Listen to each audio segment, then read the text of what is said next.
আজি আপোনালোকে 5টা দিনৰ কাৰ্যসূচী সফল ৰূপায়ণৰ কাৰণে যিসকলে দান বৰঙণি দিছে আপোনালোকৰ উপাৰ্জনৰ সাৰ্থকতা কৰিছে অৰ্থ আৰ্জি 12 কিঞ্চিত একো নাহি ফল যদি নভজয় হৰি চৰণ কমল আমি ধন উপাৰ্জন কৰি যদি ভগৱন্তৰ সেৱা কৰ্মত যদি ব্যৱহাৰ কৰিব নোৱাৰো সেই ধনৰ কোনো মূল্য নাই কিয় দুখ কৰি ধন ধান আৰ্জা যত মানে কৃষ্ণে এৰে যদি তাকো খাইবে আনে আপুনি যিমান ব্যৱসায় বাণিজ্য চাকৰি কৰি ধন সংগ্ৰহ কৰি বেংকত ফিক্স ডিপোজিট কৰি নাৰাখক কিংবা যিদিনাখন আমাৰ দেহৰ পৰা আত্মা ওলাই যাব আপোনাৰ ফিক্স ডিপোজিটৰ টকাটো আপুনি ভোগ কৰিবলৈ নাপায় কোনে ভোগ কৰিব নমিনিয়ে ভোগ কৰিব সেই কাৰণে গুৰুজনে কৈছে জীয়াই থাকোতে নিজ হস্তে আৰ্জি যদি উক জগন্নাথ কিছু ব্যয় কৰি উক হৰিৰ সেৱাত এই দুখন হাতেৰে যি উপাৰ্জন কৰিছা তাৰ কিবা এটা অংশ ভগৱানৰ সেৱা কৰ্মত ব্যৱহাৰ কৰিবা জিবা কিছু আছে ধন তেজাত আৰু মোহ মন কিছু ব্যয় কৰা হৰি অৰ্থে ভগৱানে যি দিছে তাতে মোহগ্ৰস্ত হৈ নাথাকিব দিল খুচিকৈ পবিত্ৰ অন্তৰে দিবা তেবে সে ভকতি বাঢ়ে মাধৱত প্ৰেম চৰে তেবে ধন নাযায় তাৰ ব্যৰ্থে এই 5 দিনীয়া কাৰ্যসূচী সফল ৰূপায়ণৰ কাৰণে যিসকলে দান বৰঙণি দিছে এয়া ব্যৰ্থ হৈ যোৱা নাই এক গুণ লগাইলে অনন্ত গুণ হয় নাজানি মুগুধ হবে ধন সাঞ্চিত হয় এই কথাটো নজনা মানুহে ভাল কামত পইচা খৰচ কৰিবলৈ ইচ্ছা নকৰে ফলত কি হয় ভগৱানে কৈছে শাকত নেখাই লোন পিটিকাত যাব 3 গুণ মোৰ কামত যদি কোনোবাই দিবলৈ মানে ইচ্ছা নকৰে তাৰ বেয়া কামত মই 3 গুণ খৰচ কৰাই দিম ধন সাঞ্চি যিটো বিষ্ণু বৈষ্ণৱক নেদৈ গৃহাগত ভৈলে তাক নাই বুলি খেদৈ মাধৱৰ নাম লৈয়া বৈষ্ণৱ বুলাৱে হেনয় জনক দণ্ড দিয়ন্ত মাধৱে মই দিয়া ধন থাকি মোৰ কামত বিচাৰি গ'লে যদি কোনোবাই নিদিয়ে আদৰণী সমিতিহে জানিব কোনে কোনে ঘূৰাই পঠিয়াইছে গতিকে তেওঁ বৈষ্ণৱেই হওক বা অবৈষ্ণৱেই হওক তেওঁক মই দণ্ড দিমেই কেনেকৈ দিম নহি সুৰে নাই নহি অগ্নিয়ে দহয় নহি দণ্ড বন্ধ হুয়া ৰাজাই লয় তাৰ ধনটো হয় চুৰ ডকাইত উগ্ৰপন্থীৰ দ্বাৰা লৈ যাম নহয় আকস্মিক দুৰ্ঘটনা বেমাৰ আজাৰ দি ডাক্তৰে খাব নহয় কাজিয়া পেচাল লাগি কেছ মামলা লাগি পুলিচে খাব সিমানতো মই ৰেহাই নিদিওঁ হা ধন বুলি পাছে কান্দেৰাও বান্ধি ঘৰে ঘৰে ভিক্ষা মাগে কৃষ্ণ কৃষ্ণ বুলি গতিকে মূল কামত খৰচ নকৰা মানুহজনক মই পৰ জন্মত পিছৰ জন্মত ভিক্ষাৰী কৰি পঠিয়াম আৰু মোৰ নাম লৈ লৈ ভিক্ষা নুখুজিলে তেওঁ সেই অপৰাধৰ পৰা মুক্ত হ'ব নোৱাৰিব এতিয়া আপোনালোকে গাড়ীৰে মটৰে ট্ৰেইনত গ'লে দেখিব যি জনগোষ্ঠীৰে ভিক্ষাৰী নহওক ভগৱানৰ নাম লৈ ভিক্ষা খোজে এয়া ভাগৱত দৰ্শন গতিকে আমি ভগৱানে দিয়া ধন থাকি যাতে আমি পৰ জন্মত ভিক্ষাৰী হ'ব লগা নহয় তাৰ কাৰণে ভাগৱত শুনিবলৈ আহিব লাগিব আমি কেনেকৈ উপাৰ্জন কৰিব লাগে কেনেকৈ ভগৱানক পুজিব লাগে ভাগৱতত কৈছে ন্যায় উপাৰ্জিত বিত্ত শুদ্ধ আতিশয় সেই বিত্তে ভগৱন্তক পুজিবে লাগয় মানে আমি সৎভাৱে উপাৰ্জন কৰা অৰ্থৰে আমি ঈশ্বৰ সেৱা কৰিব লাগে অন্যায়ভাৱে আনি পেলাই যদি আমি ভগতত লগাই পেলাই পাপ দূৰৰ কাৰণে বিচাৰে সেইটো নহ'ব বুলি কৈছে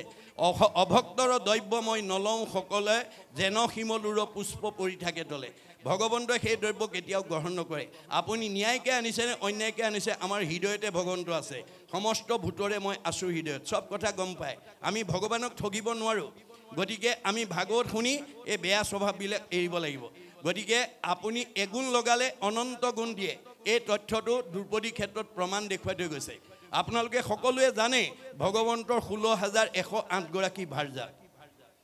8 গৰাকী সকলোতকৈ ধুনীয়া তেওঁলোকক অষ্টমহিষী বুলি কোৱা হয় কৃষ্ণই বাকী সকলোতকৈ 8 গৰাকীক বেছি মৰম কৰে বেছি ভাল পায় কিন্তু এই 8 গৰাকীতকৈ আকৌ দ্ৰুপদীক বেছি ভাল পায় এই কথাটো 8 গৰাকীয়ে জনাৰ পিছত কৃষ্ণৰ ওপৰত খুব জেদ যে আমি ইমান ধুনীয়া ধুনীয়া 8 গৰাকী থাকোঁতে এওঁ আকৌ দ্ৰুপদীকো ভাল পায় গতিকে কোনে কিভাৱে ভগৱন্তই জানে এওঁলোকে মানে মই দ্ৰুপদীক কিয় ভাল পাওঁ এই কথাটো যদি বাস্তৱ উদাহৰণৰ দ্বাৰা এওঁলোকক যদি দেখুৱাই সংস্কাৰ কৰিব নোৱাৰোঁ অনাগত দিনত এওঁলোকে মোক এই কথা লৈয়ে জেদ কৰিব খুব কৰিব গতিকে 8 গৰাকীক সংস্কাৰ কৰি দিয়া উদ্দেশ্যে ভগৱন্তই তৎক্ষণাৎ মানে এটা কৰ্ম আঁচনি যুগুত কৰি অস্ত্ৰ পৰিচালনা কৰি আছে অষ্টপ আৰু দ্ৰুপদীক আমন্ত্ৰণ কৰিছে অস্ত্ৰ পৰিচালনা কৰি থাকোঁতে হঠাৎ অস্ত্ৰ লাগি আঙুলি কাটি তেজ ওলালে কৃষ্ণৰ আঙুলি তেজ ওলোৱা দেখি 8 গৰাকীয়ে ফটা কাপোৰ বিচাৰি ভিতৰ সোমালে সেই সময়তে দ্ৰুপদী আহি তেওঁৰ সন্মুখত উপস্থিত হ'ল আৰু কৃষ্ণৰ আঙুলি তেজ ওলোৱা দেখি তেওঁ অকণো অপেক্ষা নকৰি পিন্ধি যোৱা শাৰীখনৰ আঁচল এটা ফালি তৎক্ষণাৎ কৃষ্ণৰ আঙুলি বান্ধি তেজ ৰাখি দিলে 8 গৰাকীয়ে ফটা কাপোৰ লৈ আহি দেখে কৃষ্ণৰ আঙুলি দ্ৰুপদীয়ে বান্ধিলে ভালেতো এওঁক ভাল পায় সেইদিনাহে বুজি পাইছে কিয় ভাল পায় অৰ্থাৎ কৃষ্ণই দৈহিকভাৱে নহয় ভক্তিত ভাল পায় গতিকে তেওঁলোক সংস্কাৰ হ'ল কিন্তু দ্ৰৌপদী এটুকুৰা বস্ত্ৰ ধাৰ লাগিল এটুকুৰা বস্ত্ৰৰ ধাৰ অনন্ত বস্ত্ৰৰূপে পৰিশোধ কৰি দি জগতলৈ নিদৰ্শন এৰি থৈ গৈছে কোনদিনা যিদিনা ৰজস্বলা অৱস্থাত দুঃশাসনে দ্ৰৌপদীক ৰাজসভাত বস্ত্ৰহৰণ কৰিছিল সেইদিনাখন বস্ত্ৰৰ ধাৰ বস্ত্ৰৰে পৰিশোধ কৰি জগতলৈ নিদৰ্শন এৰি থৈ গৈছে সেইকাৰণে দাৰ্শনিক পণ্ডিতে কৈছে to be faithful to your land will be faithful to you আপুনি মাটিডৰাক বিশ্বাস কৰি খেতি কৰিবলৈ শিকক মাটিডৰাই কেতিয়াও আপোনাৰ বিশ্বাস ভংগ নকৰে আপুনি ভগৱানক বিশ্বাস কৰি কৰ্ম কৰক ৰাখে হৰি মাৰে হৰি ৰাখে কোনে হৰিয়ে নাৰাখিলে জৰিয়ে ৰাখিব নোৱাৰে এই সুদৃঢ় বিশ্বাস প্ৰহ্লাদৰ দৰে আমি যাতে হৃদয়ত প্ৰতিষ্ঠা কৰি আমি ভগৱানত বিশ্বাস ৰাখি যাতে কৰ্ম কৰি যাওঁ ভগৱানক বিশ্বাসী কৰ্ম কৰিলে আপুনি ফলৱৰ্তী হ'বই যত ধৰ্ম কৰ্ম কৰা কৃষ্ণত অৰ্পণ তেবে অপ্ৰয়াসে সিজিবেক প্ৰয়োজন সকলো প্ৰয়োজন আমাক সাধন কৰিব মাত্ৰ নিয়মবিলাক আমি ভাগৱতৰ পৰা আমি বুটলি নি নিজৰ লগতে পৰিয়াল সমাজক যাতে আমি বিলাই দিব পাৰোঁ তাৰ প্ৰতি আমি গুৰুত্ব দিব লাগিব তাৰপিছত কৈছে নামে শ্ৰুত দেৱ মহাজনত প্ৰখ্যাত শ্ৰৱণতে ঈশ্বৰক কৰিলা সাক্ষাৎ সেই মিথিলাৰ যিজন দুখীয়া মানুহ সেইজনে কৃষ্ণৰ কথা শুনিয়েই কৃষ্ণক সাক্ষাৎ কৰিবলৈ সক্ষম হ'ল গতিকে এই তথ্যটো আমাক আমাৰ ব্ৰজধামৰ গোপীসকলৰ ক্ষেত্ৰত আমাক দেখুৱাই থৈ গৈছে আপোনালোকে জানে কুৰকংশক বধ কৰিবৰ কাৰণে অসুৰে যেতিয়া কৃষ্ণ বলৰামক ব্ৰজধামৰ পৰা আনিবলৈ গৈছিল ব্ৰজৰ গোপীসকলে পঠাব খোজা নাছিল কিন্তু অসুৰে ক'লে হে গোপী সমস্ত কুৰকংশৰ অত্যাচাৰত মথুৰাবাসী ত্ৰাহি মধুসূদন দেখিছে কেইটামান দিনৰ কাৰণে কৃষ্ণক মোক দিয়া কংশক বধ কৰাৰ পিছতে তোমালোকৰ ইয়ালৈকে আকৌ ঘূৰাই পঠিয়াম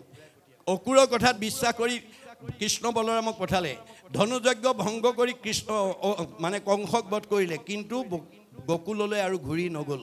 যাৰ কাৰণে গকুলৰ ব্ৰজসকলে কৃষ্ণৰ বিৰহত কান্দি কান্দি খোৱা বোৱা এৰি হিয়ালি জিয়ালি হৈছে ভগৱন্ত সকলোৰে হৃদয়তে আছে কোনে কি কৰে চব জানে উদ্ধৱক মাতি আনি ক'লে সখা তুমি অকণমান গকুললৈ গৈ ব্ৰজ গোপীসকলক প্ৰভূত দি থৈ আহা তেওঁলোকে মোৰ বিৰহত বেদনাগ্ৰস্ত হৈ কান্দি কাটি খোৱা বোৱা এৰিছে মই যে তেওঁলোকৰ লগতে আছোঁ সেই কথাটো বুজাই থৈ আহা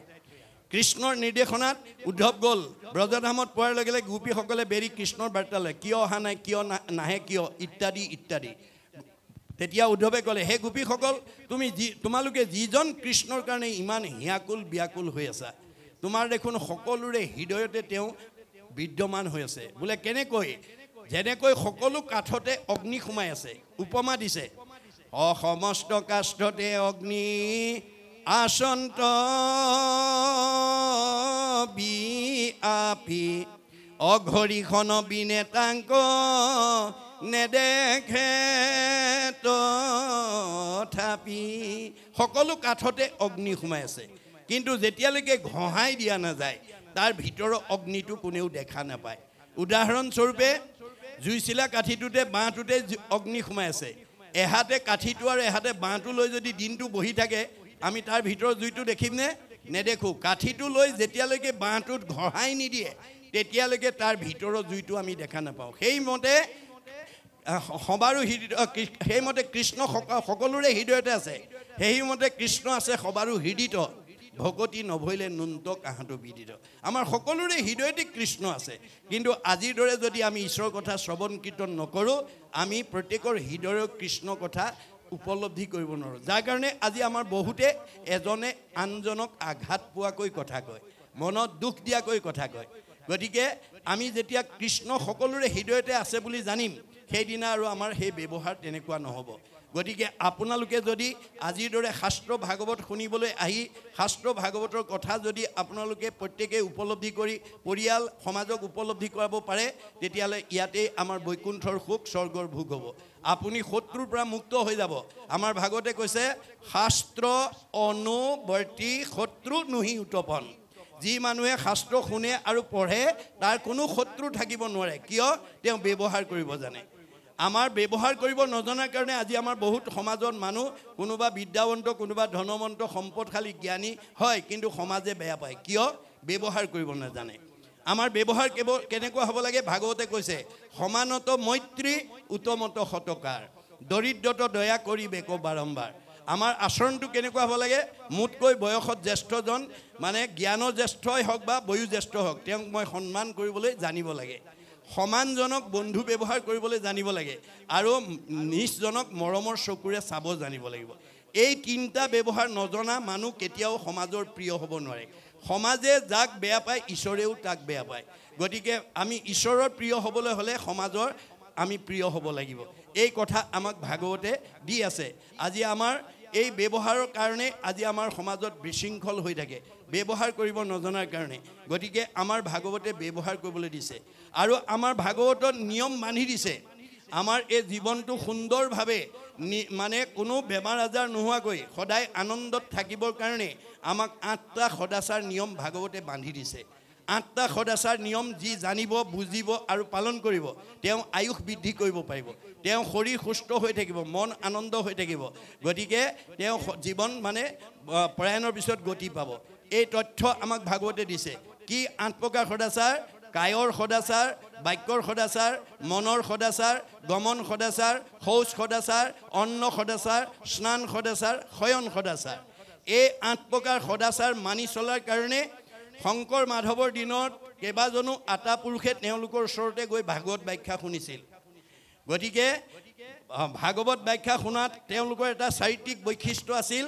গুৰুতকৈ শিষ্য জ্ঞান খুচৰি খুচৰি লয় জ্ঞান নজনা কথাবিলাক সব শিকি ল'লে শিকাওঁতা মাধৱদেৱে 107 বছৰ জীয়াই থাকিলে শিকাওঁতা শংকৰদেৱ 120 বছৰ জীয়াই থাকিলে তেওঁলোকৰ পৰা শিক্ষা লোৱা বদলা আটা 130 বছৰ ৰাম আটা 140 বছৰ মথুৰা দাস আটাই 151 বছৰলৈ আয়ুস বঢ়ালে গতিকে ভগৱানে দিয়া বয়স 100 বছৰ আমাৰ প্ৰত্যেককে ভগৱানে 100 বছৰ দিছে মনুষ্যৰ আয়ুষত বৰিষ সংখ্যাত আমাক প্ৰত্যেককে 100 বছৰ দিছে কাকো কমাই দিয়া নাই তৎসত্ত্বেও আজি আমাৰ বহুত উঠি অহা প্ৰজন্ম আমাৰ মাজৰ পৰা 100 বছৰ ভোগ কৰিবলৈ নোপোৱাকৈ আগতীয়াকৈ গুচি গৈছে কিয় ভাগৱত তেওঁলোকে নুশুনে নপঢ়ে নাজানে ভাগৱতৰ নিয়ম নাজানে গতিকে আপুনি যেতিয়ালৈকে ভাগৱতৰ নিয়ম নামানিব তেতিয়ালৈকে ভগৱানে দিয়া 100 বছৰ আমি ভোগ কৰিবলৈ নাপাম গতিকে সেই কাৰণে আমাক 8 প্ৰকাৰ সদাচাৰ আছে অৰ্জুনক কৈছে অৰ্জুন তুমি জীৱশ্ৰেষ্ঠ মানুহ হিচাপে তোমাক মই জন্ম দিছোঁ তুমি ইন্দ্ৰিয় সংযম কৰিবা আৰু মন সদাচাৰ ৰাখিবা তেতিয়াহে তোমাৰ জীৱনৰ সাৰ্থকতা হ'ব অৰ্জুনেতো প্ৰতিবাদ কৰিছে কি বুলি হেন শুনি অসন্তোষ কৰন্ত অৰ্জুন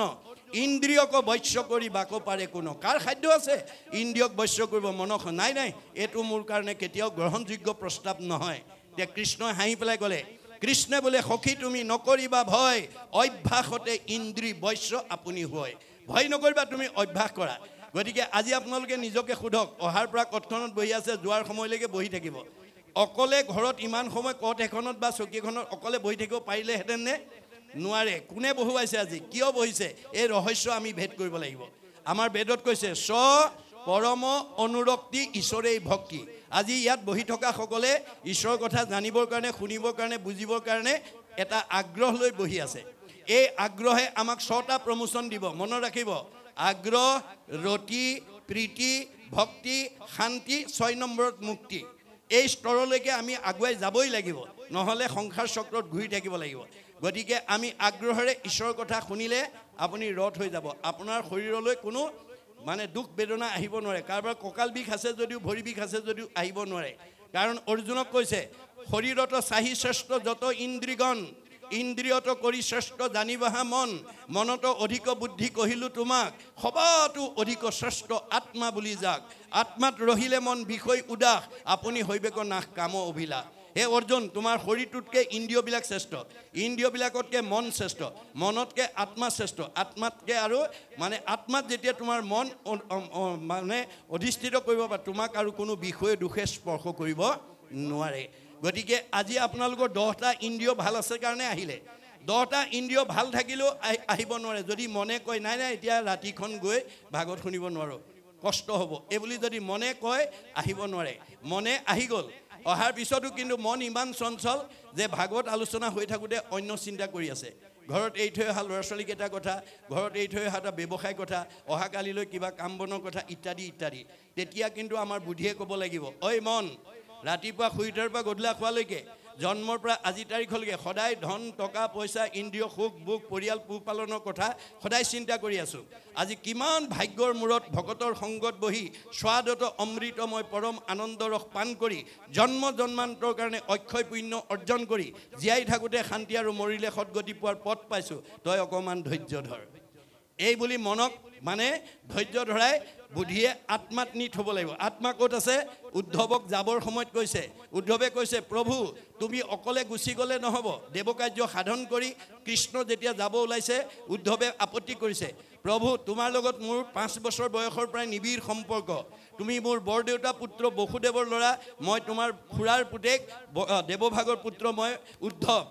বংশৰ ফালৰ পৰা তুমি মোৰ ককাই ভাই ভক্তিৰ ফালৰ পৰা তুমি মোৰ আৰাধ্য দেৱ গতিকে তুমি মোক অকলে এৰি থৈ গ'লে নহ'ব তুমি মোক লগত লৈ যাব লাগিব তোমাৰ অবিহনে মোৰ এই জগত অন্ধকাৰময় তে কৃষ্ণই হাঁহি পেলাই ক'লে সখী তুমি ঠিকেই কৈছা কিন্তু মই যদি তোমাক মোৰ লগত লৈ যাওঁ তেতিয়াহ'লে মই যি লক্ষ্য আৰু উদ্দেশ্য লৈ পৃথিৱীলৈ আহিছিলোঁ সেই লক্ষ্য আৰু উদ্দেশ্য ভ্ৰষ্ট হৈ যাব কিয়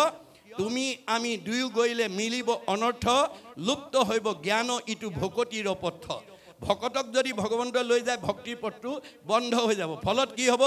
অধৰ্মে পিৰিব লোক যাইবে অধুগতি ভকতিক ৰাখি তুমি থাকিও সম্প্ৰতি তুমি ভক্তিৰ পথ প্ৰৱৰ্তন কৰি থাকিব লাগিব গতিকে মোৰ এই মহাবাক্য নচাৰিবা তুমি শ্ৰৱণ কীৰ্তন প্ৰৱৰ্তাই থাকা তুমি আজি 5 দিন আপোনালোকৰ উদ্যোক্তাসকলে উদ্ধৱৰ কাৰ্য কৰি আছে ইমান আত্মাক আনি ঈশ্বৰৰ কথা শুনি জন্ম জন্মান্তৰ কাৰণে অক্ষয় পুণ্য ল'বৰ কাৰণে সুবিধা কৰি দিলে আমাক উপকাৰ কৰাৰ কাৰণে উদ্যোক্তাসকলৰ কি হ'ব পৰোপকাৰে পুণ্যম তেওঁলোকৰো পুণ্য হৈ যাব এয়া হৈছে ভাগৱত দৰ্শন গতিকে তোমাৰ প্ৰয়োজনীয় জীৱনশৈলী প্ৰয়োজনীয় সকলো ব্যৱস্থা মই দি থৈ আহিছোঁ তোমাৰ কাৰণে পুণ্যভূমি প্ৰতিষ্ঠা কৰি থৈ আহিছোঁ তোমাৰ কাৰণে তীৰ্থস্থান প্ৰতিষ্ঠা কৰি থৈ আহিছোঁ তোমাৰ কাৰণে সত্ৰ প্ৰতিষ্ঠা কৰি থৈ আহিছোঁ তোমাৰ কাৰণে বৈকুণ্ঠ প্ৰতিষ্ঠা কৰি থৈ আহিছোঁ আৰু প্ৰয়াণৰ পিছত মই তোমাৰ মাজতেই থাকিম নিশ্চয় কৰি কহোঁ শুনা সাৱধানে তুমি ভকত যি স্থানে থাকে সেই পুণ্যভূমি আজি আমি যদিও নামঘৰ তলত আছোঁ আমাৰ বেদৰ মতে মানে আধ্যাত্মিকভাৱে আজি আমি মানে পুণ্যভূমিত আছোঁ আৰু এই পুণ্যভূমিত ভক্তসকলে য'ত ঈশ্বৰৰ কথা শ্ৰৱণ কীৰ্তন কৰে শ্ৰৱণ কীৰ্তন মোৰ কৰে যত্ৰ যত্ৰ দ্বিতীয় বৈকুণ্ঠ সিটো তাকে বোলে সত্ৰ এয়া আজি আমাৰ দ্বিতীয় বৈকুণ্ঠ এয়া সত্ৰ নাৰদক কৈছে নহং তিষ্ঠামি বৈকুণ্ঠে যোগীনাং হৃদয়ে নচ মদ ভক্তা যত্ৰ গায়ন্তী তত্ৰ তিষ্ঠামি নাৰদ হে নাৰদ মোক বৈকুণ্ঠত বিচাৰি নাপাবা যোগীৰ হৃদয়ত মই নাথাকোঁ মোৰ ভকতে য'ত মোৰ গুণ নাম গায় মই তাতেই থাকোঁ এইটো অকল হিন্দু দৰ্শন নহয় বাইবেলত কৈছে হুৱেৰ টু অৰ মোৰ এছেম্বল যি ঠাইত 2জন বা তাতকৈ অধিক মানুহ গোট খায় ইন মাই নেম মোৰ নাম লয় আই এম দেয়াৰ মই তাতেই থাকোঁ আৰু উদ্ধৱক কৈছে মই প্ৰয়াণৰ পিছত তোমাৰ মাজতে থাকিম ক'ত থাকিম তিৰুদ্ধায় প্ৰবিষ্টু অয়ম শ্ৰীমদ ভাগৱত নৰ্বম তে নয় বাংময় মূৰ্তি প্ৰত্যক্ষ বৰ্ততে হৰৈ শ্ৰৱণাত সেৱনাত দৰ্শনাত পাঠাত পাপনাচিনী ভগৱন্ত এতিয়া প্ৰয়াণৰ পিছত ক'ত আছে ভাগৱতত আছে কেনেকৈ আছে শব্দ ব্ৰহ্ম ৱৰ্ড ইজ গড শব্দই ব্ৰহ্ম বাক্যই ব্ৰহ্ম ব্ৰহ্মৰূপে আছে এই ভাগৱত যদি আমাৰ সেৱা কৰিব পাৰে দৰ্শন কৰিব পাৰে পাঠ শুনিব পাৰে গাব পাৰে সব পাপ নাইকিয়া কি পাপ নাইকিয়া কৰিব আমি পাপ দেখুৱাই দিয়া বস্তু নহয় পাপ হৈছে আমাৰ মনৰ কিছুমান বেয়া গুণৰ সমষ্টি দাৰ্শনিকৰ অভিমত কুবুদ্ধি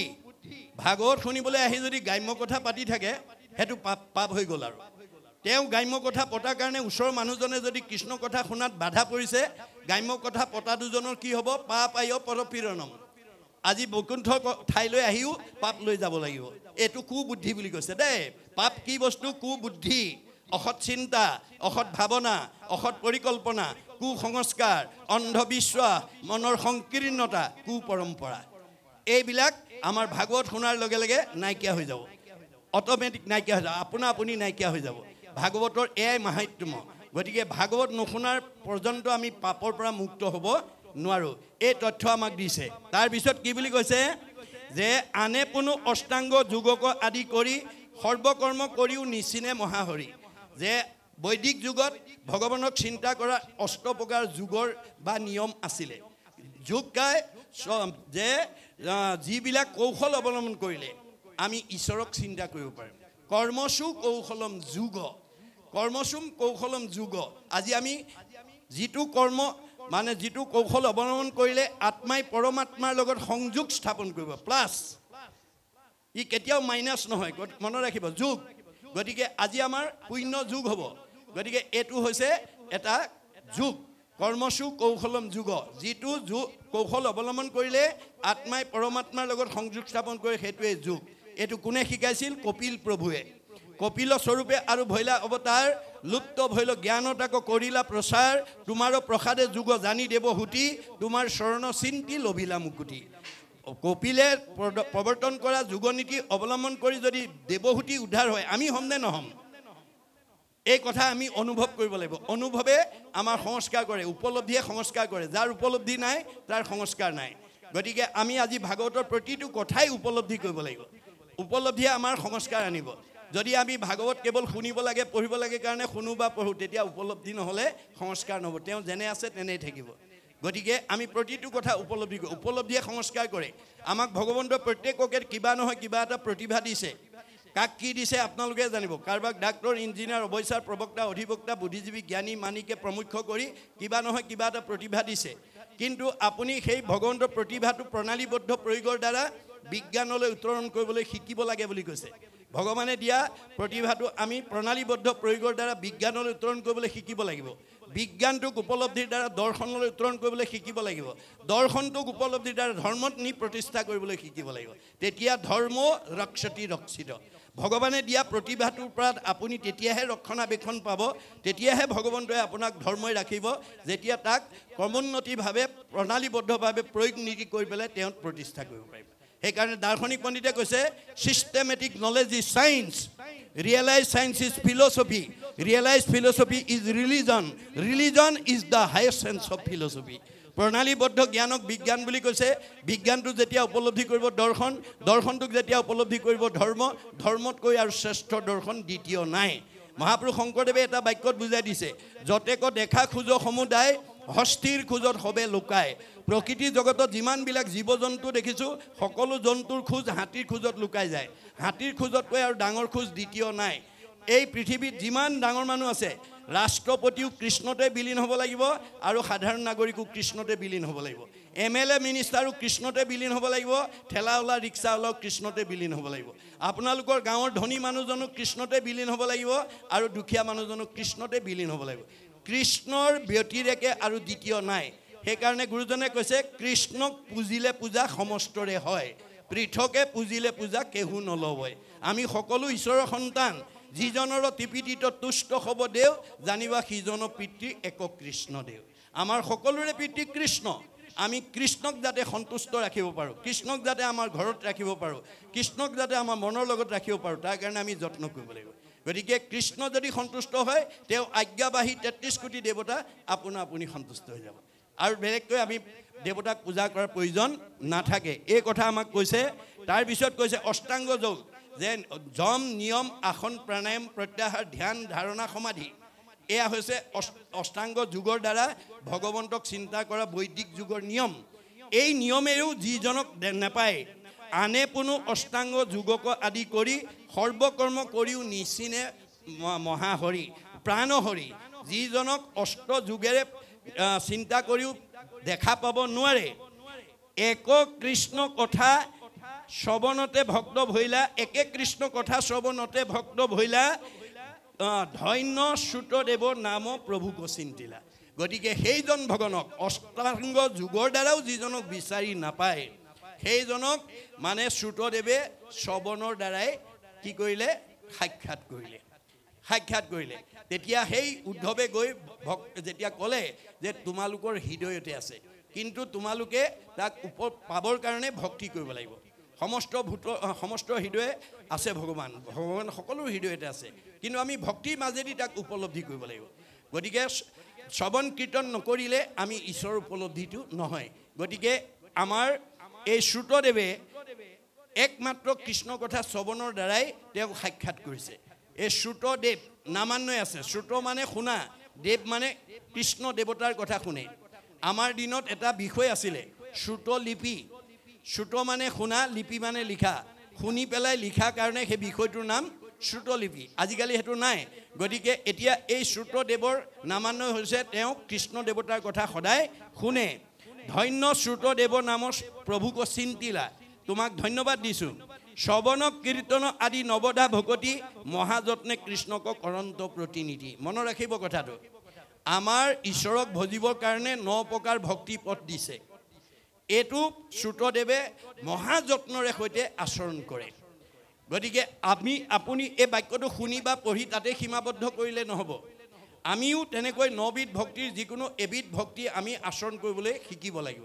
আপুনি 9টা ৰুমৰ পকা ঘৰ এটা বনাইছে প্ৰতিটো ৰুমতে লাইন কানেকশ্যন দি বাল্ব ফিট কৰি থৈছে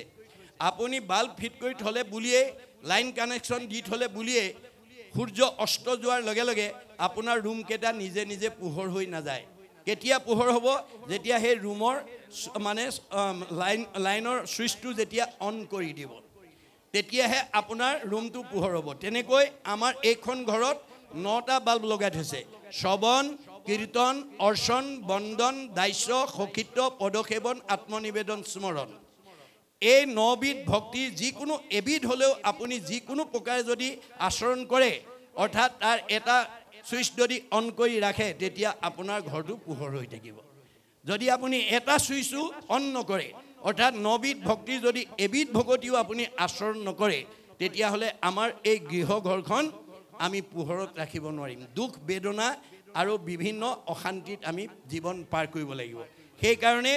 শ্ৰুতদেৱে কি কৈছে মহাযত্নৰে প্ৰতিদিনে কৰে বুলি কৈছে মহাযত্নে বিশেষণ লগাইছে কৃষ্ণৰ কৰন্ত প্ৰতিনিধি গতিকে আমি এনেকুৱা কিছুমান চাকৰি তাৰণা আছে কৰ্মৰ তাৰণা আছে যে আপুনি গুৰু গৃহত সোমাই বহুত সময় শৰণ ভজনৰ বাক্য মানে অনুশীলন কৰাৰ সময় নাই তেতিয়া আপুনি ধূপ এডাল জ্বলাই কেৱল মাত্ৰ কৃষ্ণ বুলি কৈ যাওক তেতিয়াও ভগৱন্ত সন্তুষ্ট হ'ব কাৰণ ভগৱন্ত আপোনাৰ হৃদয়তে আছে আপুনি সময় থাকি কৰা নাই নে সময়ৰ তাৰণাত পৰি তেওঁৰ নাম বা দীঘলীয়া সময় লোৱা নাই হেতু জানিব কিন্তু সময় থাকিও যদি নলয় তেতিয়া আমাক গুৰুজনে কৈছে তিনিবাৰ নৰতনু দেন্তৰংগ কৰি তৰিব লোকত মুখে হৰি নাম স্মৰি ভগৱানে কৃপা কৰি আমাক তিনিবাৰকে নৰ দেখা দিয়ে যেনে তেনে ঈশ্বৰৰ নামটো লৈ উদ্ধাৰ হওক কিন্তু গুৰুজনে কৈছে এইটোৱেই তোমালোকৰ 3 নম্বৰ বাৰ বুলি ভাবি হেন জানি ভকতিত তেজিও আলাখ আৰু কি মনুষ্য হুইবা এৰা ইটো আহ আকৌ মানুহৰ জন্ম পাই ভক্তি কৰি উদ্ধাৰম বুলি ভাবি নাথাকিবা এইটোৱে শেষবাৰ বুলি ভাবি ভকতিত হেন জানি ভকতিত তেজিও আলাখ আৰু কি মনুষ্য হুইবা এৰা ইটো আহ আকৌ মানুহ জন্ম পাম বুলি আশা কৰি নাথাকিব গতিকে আমাৰ এইটোৱে শেষবাৰ বুলি ভাবি আমি যাতে 9বিধ ভক্তি এবিধ হলেও যাতে দৈনন্দিন আমি আচৰণ কৰিব পাৰো তাৰ প্ৰতি নিজেও গুৰুত্ব দিব লাগিব আৰু পৰিয়ালবৰ্গকো সেই আদৰ্শৰে অনুপ্ৰাণিত কৰিব লাগিব গতিকে সৰুবিলাকে সদায় আমাৰ ডাঙৰবিলাকক অনুকৰণ কৰি থাকে এইটো শিক্ষা নীতি মানে মনস্তাত্ত্বিক পণ্ডিত দাৰ্শনিক পণ্ডিতৰ অভিমত আমাৰ অনুজবিলাকে সদায় অগ্ৰজবিলাকক অনুকৰণ কৰি থাকে আমাৰ ভাগৱতেও কৈছে জ্যেষ্ঠজনে কৰে যদি গৰিহিত কৰ্ম অন্য ভাবে তাকো সেহি মহাধৰ্ম